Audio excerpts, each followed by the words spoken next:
আমি দেবলিনা চলে এসেছি দ্য ফেয়ারি টেল অফ দেবরূপের আরও একটা নতুন ব্লগ নিয়ে একটা নতুন অধ্যায় শুরু করতে চলেছি আপনাদের সকলকে সাথে করে, আপনাদের সকলের হাত ধরে। তো চলুন আজকে দিনটাকে আমার সাথে শুরু করুন। দিনের প্রত্যেকটা মুহূর্তে সাক্ষী হয়ে থাকুন আজকে অ্যাজ ইউজুয়াল প্রত্যেক দিনের মতো। তো আজকে আমাদের কিন্তু প্যাকিং গতকালই আপনারা দেখেছেন, মানে আজকে সকালে যে ব্লগটা আপলোড করেছি তাতে দেখেছেন যে আমার লাগেজ গোছানো কিন্তু অলমোস্ট কমপ্লিট। মানে আমি এক জায়গায় ডাং করে রেখেছি, মা সেগুলোকে পারফেক্টলি, বাবাই করে ওটা, পারফেক্টলি সাইজ করবে প্যাকিং করার জন্য। আর মা বাবার আমার হাজব্যান্ডের কিন্তু আজকের থেকে শুরু হবে প্যাকিং। তো সেগুলো সব কিছু দেখাবো, খুব এক্সাইটেড বেড়াতে যাওয়ার জন্য। আমরা বছরে মোটামুটি 2 থেকে 3টে ট্রিপ করে থাকি। একটা কাছে পিঠে হয় 2-1 দিনের জন্য, একটা একটু মাঝারি হয় যেটা গাড়ি নিয়ে একটু মানে লংয়ে কোথাও যাওয়া হয়, মানে সেটা ট্রেন ডিস্টেন্সই হয় কিন্তু সেটা গাড়ি নিয়ে যাওয়া হয়। আর একটা বছরে বড় ট্রিপ হয় যেটা ফ্লাইটে যাই আর কি। মোটামুটি 2-3টে ট্রিপ আর কি হয়েই যায়। তো বিশেষ করে ফরেস্টেই আমরা যাই, পাহাড়ে যাওয়া হয়, সমুদ্রটা একটু কম হয়। তবে এই ফরেস্টে যেতে আমি কিন্তু ভীষণভাবে এক্সাইটেড। আমি আগেও বলেছি it will be my second time to Manas আর কি। আমাকে যখনই বলা হয় মানাসের কথা আমি ভীষণ এক্সাইটেড হয়ে যাই। তো এবারের জন্য খুব excited, hopefully in the safe distance আর কি প্যান্থার দেখতে পারবো।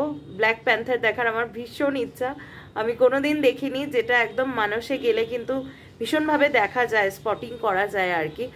আর যেহেতু এই গরমের সময়টা যাচ্ছি, গরমের সময় কিন্তু টাইগার অবজারভেশন খুব ভালো হয়। তো মেনলি আমি এই টাইমটা বেছেছি টাইগার অবজারভেশনের জন্য, কারণ মোটামুটি সব জীবজন্তু আমার সাফারিতে আর কি দেখা হয়ে গেছে, এক্সেপশনাল টাইগার অ্যান্ড প্যান্থার। তো finger crossed in the safe distance যাতে দেখতে পাই ওদের। তো সব কিছু মিলিয়ে আজকের থেকেই খুব চার্মফুল লাগছে।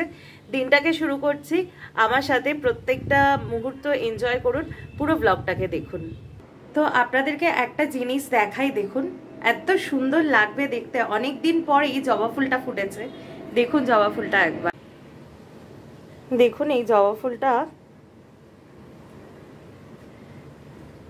কি সুন্দর। এ বাবা, এর মাঝখানে পিঁপড়ে হয়েছে, ওষুধ স্প্রে করতে হবে, বাবাকে বলতে হবে। কি সুন্দর না এই জবা ফুলটা। আরও কিন্তু 2টো করিয়ে এসছে, এখানে একটা এখানে একটা। এই 2টো কাল পরশু নাগাদ ফুটবে, কিন্তু এই জবা ফুলটা ভারী সুন্দর লাগে দেখতে, দেখুন।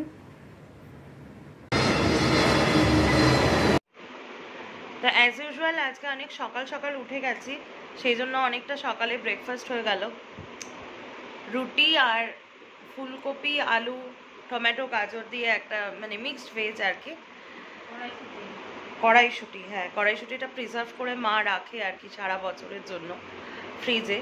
তো এটা দিয়ে হলো। আজকে একটাই রুটি খেলাম, খেতে খুব একটা ভালো লাগছে না, এত গরম লাগছে, খেতে ভালো লাগছে না। তাছাড়া এর আগের দিন এই পাখি টাখি নিয়ে এত কান্নাকাটি হয়েছে, আজকের থেকে দেখছি চোখের এই জায়গাটা দিয়ে একটা ফুলে ভালো লাগছে না, চোখটা তাকাতে গেলে অস্বস্তি হচ্ছে আর কি। তো সেই সবের জন্য খুব একটা যে আজকে সকালটা ফিট অ্যান্ড ফাইন লাগছে তা না, যাই হোক দেখা যাক। এরপরে একটু চাটা খেলে যদি গাটা ছাড়ে। তো সকাল সকাল ব্রেকফাস্ট হয়ে গেল।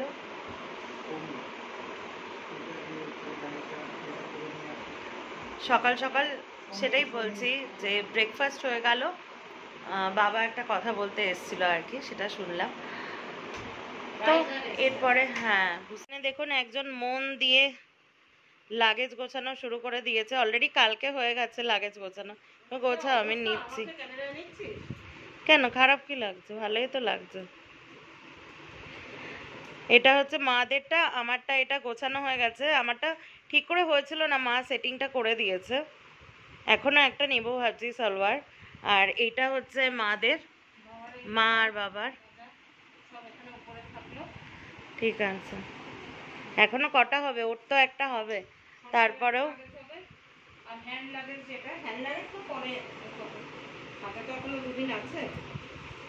সেটাই। তো কতটা এক্সাইটেড বেড়াতে যাওয়ার নিয়ে তুমি? এক্সাইটেডের থেকে খাটনিটা হয়ে যায় অনেক বেশি। এই যাওয়ার আগে একরকম খাটনি, এসে আর এক রকম খাটনি। সেটা তো ঠিক আছে। তো মা যেটা বলছিল যে এটা কিন্তু সত্যি, বেড়াতে যাওয়ার আগে এক ধরনের আর বেরিয়ে এসে এক ধরনের খাটনি। তো সবটাই মার করতে হচ্ছে বলে ফায়ারও হয়ে রয়েছে অনেকটা। আমি না অতটা ভালো পারি না, আমি এক জায়গায় এনে ডাং করতে পারি, মানে স্ট্যাকিংটা করতে পারি, কিন্তু প্রপার প্যাকেজিংটা ওটা আমার দ্বারা হয় না। কালকে করেছিলাম, পুরো উঁচু ফুচু হয়ে গেছে একদম। তো সেগুলো মা এখন সেটিং করছে, আর ও আজকে আসলে ও আর আমি মিলে ওটা গোছাবো। ও নিজের প্যাকিংটা নিজে করতে প্রেফার করে, তারপরে আর টুকিটাকি যা থাকবে সেটা করব। তো ট্রিপ যতদিন না জামা কাপড় এত বেশি হয়ে যাচ্ছে, মানে রীতিমতো একটা চিন্তার ব্যাপার হচ্ছে। কারণ ফ্লাইটে তো জানেনই যে একটা ওয়েটের একটা ব্যাপার থাকে, ব্যাগেজ, হ্যান্ড ব্যাগেজ সব কিছু। তো এক্সপেক্টেড তার মধ্যেই হবে, তবুও মাথার মধ্যে একটা চিন্তা হচ্ছে, দেখা যাক কি হয়। তো মাকে বললাম এটা একটু ধরতে, দেখুন এই সালোয়ারটা আমি এয়ারপোর্ট লুক হবে আমার, ভালো করে দেখাচ্ছি। এটা কিন্তু একদম দারুণ সালোয়ার। এটা তুমি দিয়েছিলে না মা, কোনো একটা পুজোর সময় মা দিয়েছিল। একটু সামনে থেকে কাজটা দেখো, এটাও কিন্তু বিধাতার পিস। বিধাতার ব্লগিং আমার মানে চ্যানেলে রয়েছে, আপনারা যারা দেখেছেন তারা তো বুঝবেন, আর যারা দেখেননি তারা প্লিজ চ্যানেলটা ভিজিট করবেন। তো এটা কিন্তু আমার হতে চলেছে এয়ারপোর্ট লুক। তো সালোয়ারটা কিন্তু অসাধারণ সালোয়ার, যেটা আমার এয়ারপোর্ট লুক। হ্যাঁ, একটা কথা আপনারা বলতে পারেন যে এই ভরা গরমের মধ্যে এত জমকালো সালোয়ার। প্রথম কথা, সালোয়ারটা জমকালো না, এটা কিন্তু গর্জাস বাট সো সোবার, সেটা দেখেই আমি পরছি।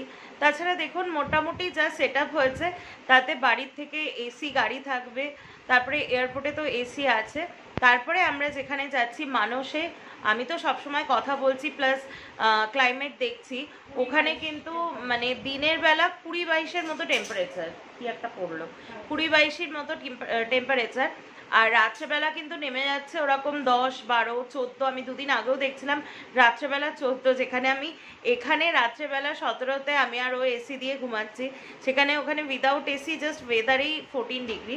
তো আমার মনে হয় খুব একটা অসুবিধা হবে না। প্লাস এয়ারপোর্ট থেকে নেমে আমাদের যে গাড়িটা বুকিং করে রেখেছি সেটাও একদম ব্র্যান্ড নিউ গাড়ি, সেটাও কিন্তু এসি গাড়ি, মানে টোটালটাই এসি। ক্লাইমেটের যে মানে ওয়েদারের যে গরমটা বিশেষ করে কলকাতার, সেটা এক্সপেক্টেড খুব একটা লাগবে না। এবার দেখুন প্ল্যানিংয়ের বাইরে গেলে অনেক কিছুই হতে পারে, সেটা তো মাথায় নিয়ে চললে হবে না। অ্যাজ ইউজুয়াল যেটা প্ল্যান আছে আমাকে সেই অনুযায়ী চলতে হবে।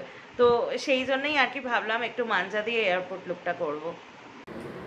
তো যাচ্ছি এবার লাঞ্চে আর কি, আজকে as simplest as possible menu আর কি।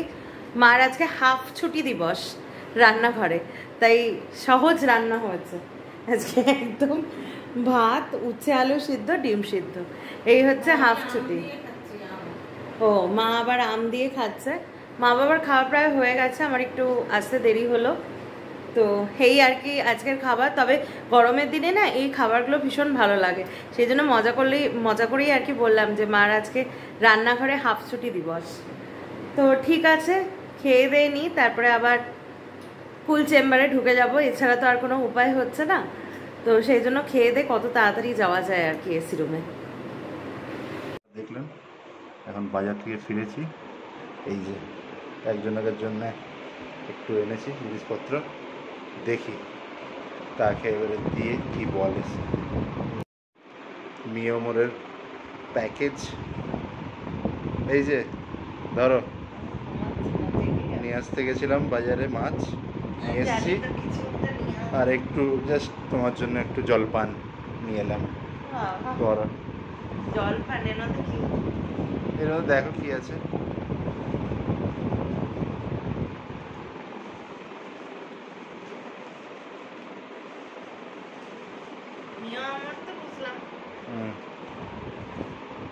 খুলেছিলে ক্রিম রোল, হেভি লাগে আমার খেতে, খুব ভালো লাগে। ঠিক আছে খাও। হ্যাঁ আমি খাবো তো, ওই তো ফিশ চপ এনেছি। ঠিক আছে। তো আমি একটু শুয়েছিলাম, মানে একটু জাস্ট মি টাইম স্পেন্ড করছিলাম, আর তার মধ্যে দেখুন এতগুলো ক্রিম রোল এনেছে।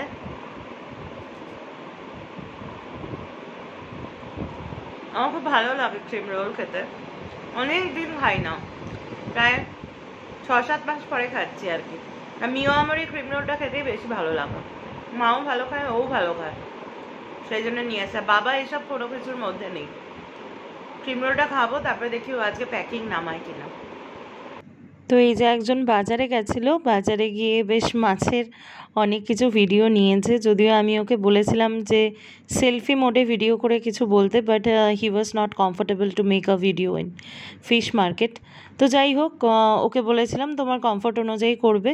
তো বাজারের বেশ কিছু ক্লিপস নিয়েছে আর কি, আমিও ঠিক করে দেখিনি, এখনই এখানে জুড়ে দিলাম।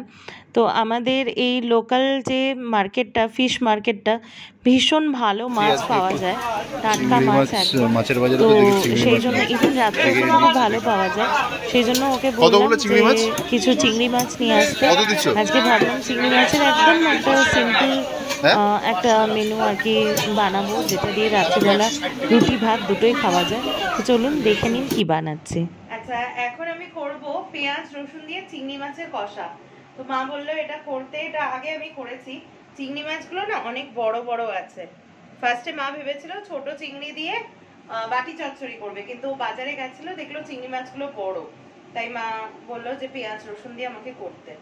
তো আলুটা অলরেডি আমি ভেজে নিয়েছি, আর এখানে পেঁয়াজ আদা রসুন লঙ্কা একটা পেস্ট বানিয়েছি, আর এখানে রোজকার দিনের যা ডেলি স্পাইসেস গুলো থাকে সেগুলো জলের মধ্যে দিয়ে, মানে ধনে গুঁড়ো লঙ্কা গুঁড়ো জিরে গুঁড়ো জলের মধ্যে দিয়ে নিয়েছি, যাতে স্পাইসেস গুলো পুড়ে না যায়। এবার মাছটাকে ভেজে দেবো, এটাই হচ্ছে সব থেকে টাফেস্ট ব্যাপার।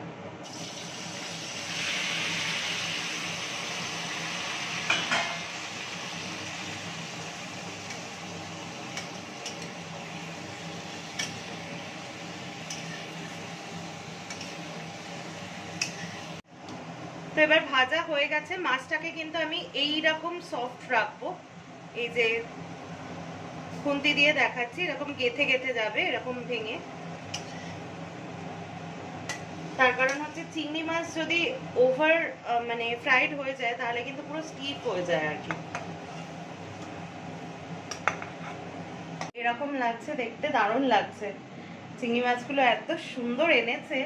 তো এরপরে আমি কড়াইটাকে একটুখানি পরিষ্কার করে নিয়ে এর মধ্যে তেল দিয়ে বাদ বাকি প্রসেসটা।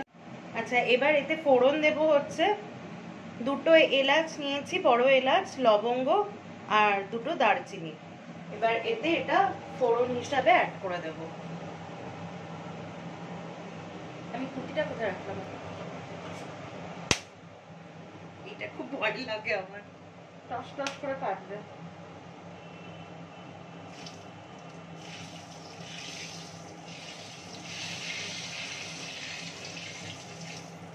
আচ্ছা, এবার এর মধ্যে দিয়ে দেব পেঁয়াজ রসুন আদা কাঁচা লঙ্কা বাটা, যে পেস্টটা আছে সেটা আমি একবারে দিয়ে দেব।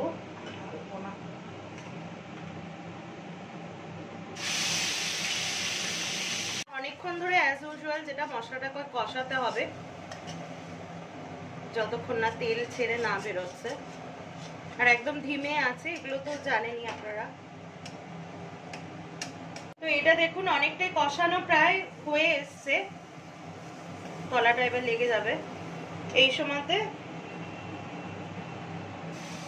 ভিজিয়ে রাখা ড্রাই স্পাইসেস গুলো দিয়ে দেব।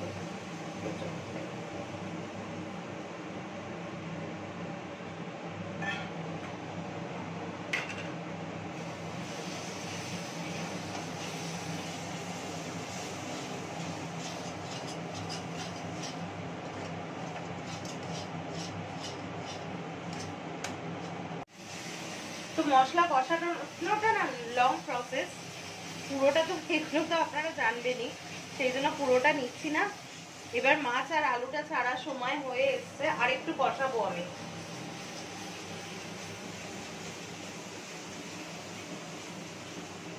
মাছ আর আলুটা এবার একসাথে দিয়ে দিচ্ছি।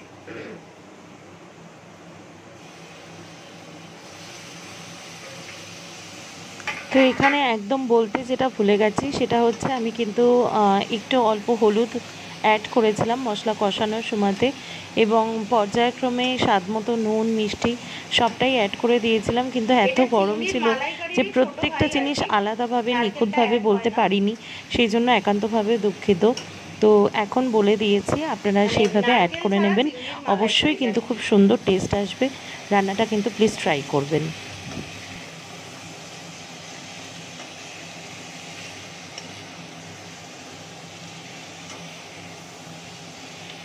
এটা একটু কেটে দিয়ে নামটা একটা রিল বানাবো।